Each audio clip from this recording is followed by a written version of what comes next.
ठीक है।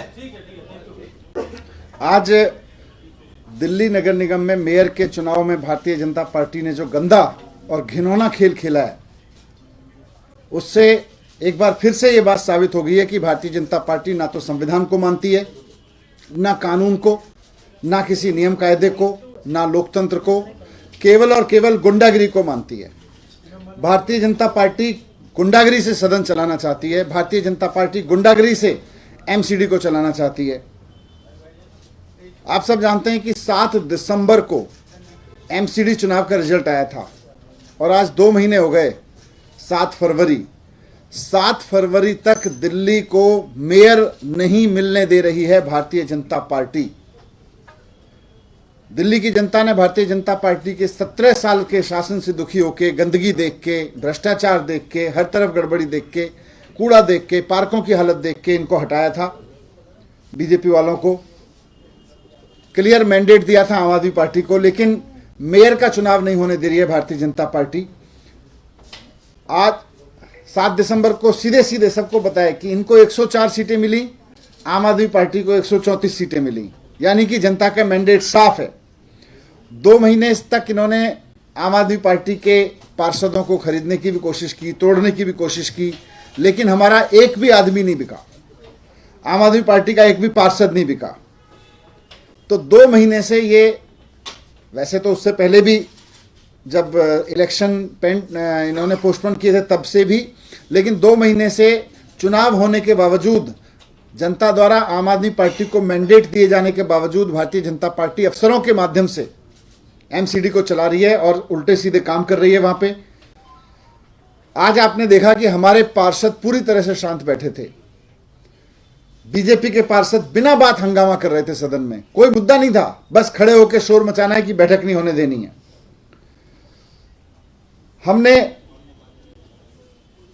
हमारे पार्षद सब सीट पे बैठे थे कि भाई ये इलेक्शन करवाना है, इलेक्शन होने देना है। बीजेपी के पास क्योंकि नंबर नहीं है, ये शोर मचा रहे थे। जो प्रिसाइडिंग ऑफिसर हैं, जो पीठासीन अधिकारी हैं, उनका नामांकन भी एलजी साहब ने गलत तरीके से किया था।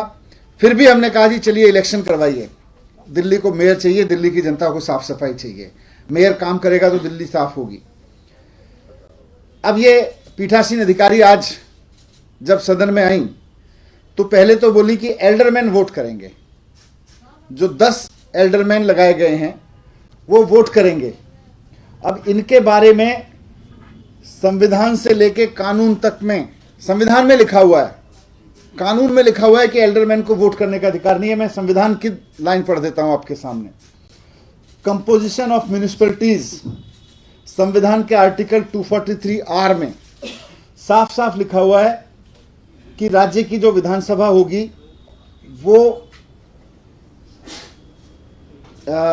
एमसीडी में या किसी भी नगर निगम में, राज्य की जो सरकार होगी, the legislature of a state may by law provide for the representation in a municipality of the following persons having specific knowledge or experience to municipal administration. Alderman इसलिए बनाए जाते हैं कि persons having special knowledge or experience to municipal administration, ऐसे लोगों को municipal bodies में alderman बनाया जा सकता है। संविधान साफ साफ कहता है कि however the persons referred in this section, in this article, shall not have the right to vote in the meeting of the municipality. इनके पास में वोटिंग के राइट नहीं होंगे। ये संविधान में 243R में लिखा हुआ है, साफ साफ लिखा हुआ है कि they shall not have the right to vote in the meeting of the municipality.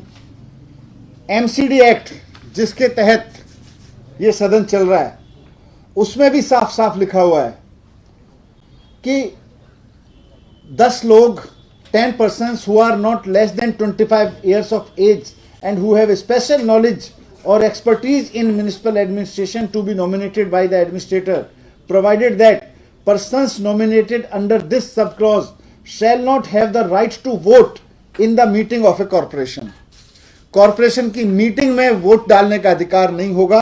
संविधान में लिखा हुआ है, कानून में लिखा हुआ है। उसके बावजूद बीजेपी की पीठासीन अधिकारी ने बहुत ही असंवैधानिक तरीके से, गैर कानूनी तरीके से ये कहा कि भाई मेयर के इलेक्शन में ये लोग वोट डालेंगे।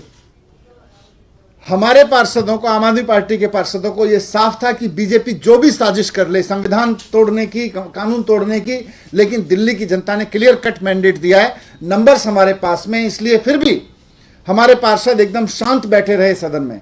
उन्होंने कोई हंगामा नहीं किया, वो कहते रहे वोट कराओ, वोटिंग कराओ। उसके बावजूद उनको लगा जब आम आदमी पार्टी के पार्षद इस पे भी शोर नहीं मचा रहे, इस पे भी ये सदन चलने दे रहे कि मेयर कराओ, तो इससे तो आम आदमी पार्टी का मेयर बन जाएगा। तो उन्होंने पहले सदन भंग कर दिया हंगामा करके। फिर थोड़ी देर बाद बोले कि तीनों के तीनों इलेक्शन, जो 3 इलेक्शन होने थे, मेयर का, डिप्टी मेयर का और 6 स्टैंडिंग कमेटी के मेंबर्स का, बोले तीनों के तीनों इलेक्शन एक साथ कराएंगे। यह भी गैर कानूनी है। तीनों इलेक्शन, मेयर का, डिप्टी मेयर का और स्टैंडिंग काउंसिल के मेंबर्स का एक साथ नहीं हो सकता है, वो सीक्वेंस में होगा। और कानून में साफ साफ लिखा हुआ है कि मेयर का इलेक्शन प्रिजाइडिंग ऑफिसर कराएंगे और उसके बाद मेयर पीठासीन अधिकारी की कुर्सी ले लेंगे, हाउस की कुर्सी ले लेंगे, चेयर की। उसके बाद मेयर की अध्यक्षता में डिप्टी मेयर और स्टैंडिंग कमेटी के मेंबर्स का चुनाव होगा। यह भी कानून में साफ साफ लिखा हुआ है। मैं आपके सामने जो ट्रांजैक्शन ऑफ बिजनेस रूल्स है, the Delhi municipal corporation conduct of business के जो रूल्स हैं, उसकी कॉपी लेकर आया हूं। उसमें लिखा हुआ है, उसके रूल 7 में लिखा है, mayor to preside over the rest of the meeting, की एक बार मेयर का इलेक्शन होगा और मेयर के इलेक्शन के बाद as soon as the mayor is elected he shall preside over the meeting for transaction of the rest of the business. Rest of the business का मतलब आगे जो कुछ भी होना है वो मेयर की अध्यक्षता में होगा, मेयर सीट ले लेगा। फिर डेप्यूटी मेयर के इलेक्शन के बारे में भी लिखा हुआ है कि इलेक्शन तो मेयर की तरह से ही होगा, लेकिन the provision of regulation of section 6 rule 6 जिसमें मेयर का इलेक्शन है, as far as may be to the election of deputy mayor, यानी कि मेयर का प्रोसीजर ही डेप्टी मेयर में लागू होगा, लेकिन subject to the notification that any reference there in the presiding authority shall be constituted as a reference to the mayor। यानी कि rule 6 में साफ साफ लिखा हुआ है कि मेयर का चुनाव कैसे होगा, प्रिजाइडिंग ऑफिसर कराएंगे। और आगे रूल 7 में और 8 में लिखा हुआ है कि मेयर उसके बाद में सदन की अध्यक्षता ले लेंगे और डिप्टी मेयर का इलेक्शन मेयर की अध्यक्षता में होगा, मेयर कराएंगे। ये भी रूल में साफ साफ लिखा हुआ है। इसी रूल का और इसी कानून का फॉलो करते हुए जो एलजी साहब की परमिशन से फिर नोटिफिकेशन निकाला गया था आज की मीटिंग का, उस नोटिफिकेशन में भी साफ साफ लिखा हुआ है, the mayor so elected will then assume the chair and proceed to conduct the election of deputy mayor and 6 members of the standing committee as required under section 35(1) of the act. Notification कह रहा है, rule कह रहे हैं, कानून कह रहा है, संविधान कह रहा है कि साहब पहले मेयर का इलेक्शन होगा, मेयर के इलेक्शन के बाद मेयर की अध्यक्षता में डेप्टी मेयर का इलेक्शन होगा, फिर स्टैंडिंग कमेटी के मेयर का इलेक्शन होगा। फिर भी गैर कानूनी तरीके से प्रिजाइडिंग ऑफिसर ने आके रूलिंग दी कि तीनों इलेक्शन प्रिजाइडिंग ऑफिसर द्वारा कराए जाएंगे और इकट्ठे कराए जाएंगे। ये गैर कानूनी था, लेकिन आम आदमी पार्टी के पार्षदों को पता था कि ये चाहे जितना कर लें, जनता ने आम आदमी पार्टी की सरकार बनवाई है, जनता ने आम आदमी पार्टी को मैंडेट दिया है। हमारे पार्षद फिर भी चुप बैठे रहे कि तुम गलत करोगे उसके बाद भी जीतेंगे तो हम ही। अब उनको लगा कि ये तो आम आदमी पार्टी के लोग इस पे भी होने दे रहे हैं इलेक्शन, आम आदमी पार्टी के लोग विरोधी नहीं कर रहे, शांत बैठे हुए हैं। तो उसके बाद वो एक नया रूल लेके आए। नया रूल लेके आए कि 2 एमएलए आम आदमी पार्टी के जिनके ऊपर इन्होंने भ्रष्टाचार के आरोप लगा रखे हैं, उनको वोटिंग नहीं करने दी जाएगी। ये कहां से रूल आ गया भाई? अगर ये रूल है तो सब पे लागू होगा, जिस पे भ्रष्टाचार के आरोप हैं।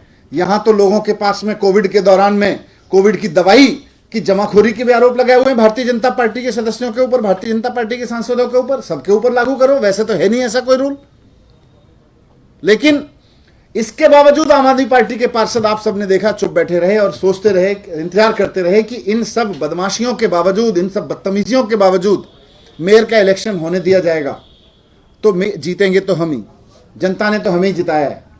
लेकिन भारतीय जनता पार्टी आज ठान के आई थी कि मेयर का इलेक्शन करना नहीं है। इसके बावजूद जब आम आदमी पार्टी के लोगों ने कुछ नहीं बोला और कहा कि मेयर का इलेक्शन कराओ, तो उसके बावजूद भारतीय जनता पार्टी के लोगों से इन्होंने शोर मचवा के और बिना किसी बात के फिर से एडजॉर्न कर दिया। यह है क्या मामला? यह मामला सारा यह है कि 17 साल में भारतीय जनता पार्टी ने नगर निगम में जितने कुकर्म किए, इनको पता है कि आम आदमी पार्टी का मेयर बन गया तो उसके बाद में वो छिप नहीं पाएंगे, सब सामने आएंगे। जो कूड़ा उठवाने से लेकर, गली गली से कूड़ा उठवाने से लेकर, अंदर गाड़ियां आने से लेकर, जितना जनता को लूटा है इन्होंने और जनता के लूट को, जनता के टैक्स के पैसे को खुला लुटाया है, उसके सबके कच्चे चिट्ठे आम आदमी पार्टी के मेयर के हाथ लग जाएंगे। इसलिए बिल्कुल नहीं चाहते हैं कि मेयर बने। जनता ने इनको हरा दिया है तो ये इलीगल तरीके से, अनकॉन्स्टिट्यूशनल तरीके से अब अफसरों के जरिए नगर निगम को बीजेपी चला रही है। ये बर्दाश्त नहीं है। अब हम इसके लेके पूरी उम्मीद रखते हैं कि अब जब ये असंवैधानिक काम हो रहा है भारतीय जनता पार्टी द्वारा और गुंडागिरी खुलेआम हो रही है, तो सुप्रीम कोर्ट में इसको लेके जाएंगे और हमें पूरी उम्मीद है कि माननीय सुप्रीम कोर्ट संविधान की रक्षा करेंगे, माननीय सुप्रीम कोर्ट संविधान द्वारा बनाए गए कानूनों की रक्षा करेंगे। Thank you. अभी पूरा तैयार कर रहे हैं, वो रखेंगे। लेकिन मूल रूप से तो यह है कि संविधान में साफ साफ लिखा हुआ है, उसके बावजूद बदतमीजी हो रही है, उसके बावजूद गुंडागिरी हो रही है। अधिकारी का नाम बार बार जिक्र करें, क्योंकि जिस तरह से उनकी कार्रवाई हो रही है उसको आप लोग सवालों के घेरे में, तो क्या सुप्रीम कोर्ट जब जाएंगे तो उन सारी बातों को भी रखेंगे आपको? अभी वो सारी लीगल एडवाइस ले रहे हैं, क्योंकि कानून तो साफ साफ है, जो भी लीगल प्रोसीजर है उसमें लेके हम इसको लेके जाएंगे। सर ये चाहते हैं कि पीठासीन अधिकारी की नियुक्ति जो है वो कोर्ट की तरफ से हो या उसकी निगरानी में, क्योंकि अभी कानून देखिए, सुप्रीम कोर्ट में जो अपील है हमारी मेन तो यह है कि साहब संविधान में जब लिखा हुआ है कि कानून के मुताबिक मेयर का चुनाव होगा और मेयर आगे कार्रवाई करेंगे, तो मेन तो रिक्वेस्ट है कि साहब मेयर का चुनाव तो कराएं। ये बहाने मार मार के भाग रहे हैं। मैंने पिछली बार भी कहा था कि ये भागती जनता पार्टी हो गई है, क्योंकि उसको पता है कि 17 साल के कुकर्म सामने आएंगे। तो अब मेयर का चुनाव जब जनता ने करके दे दिया है तो मेयर का चुनाव तो होने दें। हमारी मेन तो अपील ये है, बाकी कानूनी जो भी उसकी भाषा होगी वो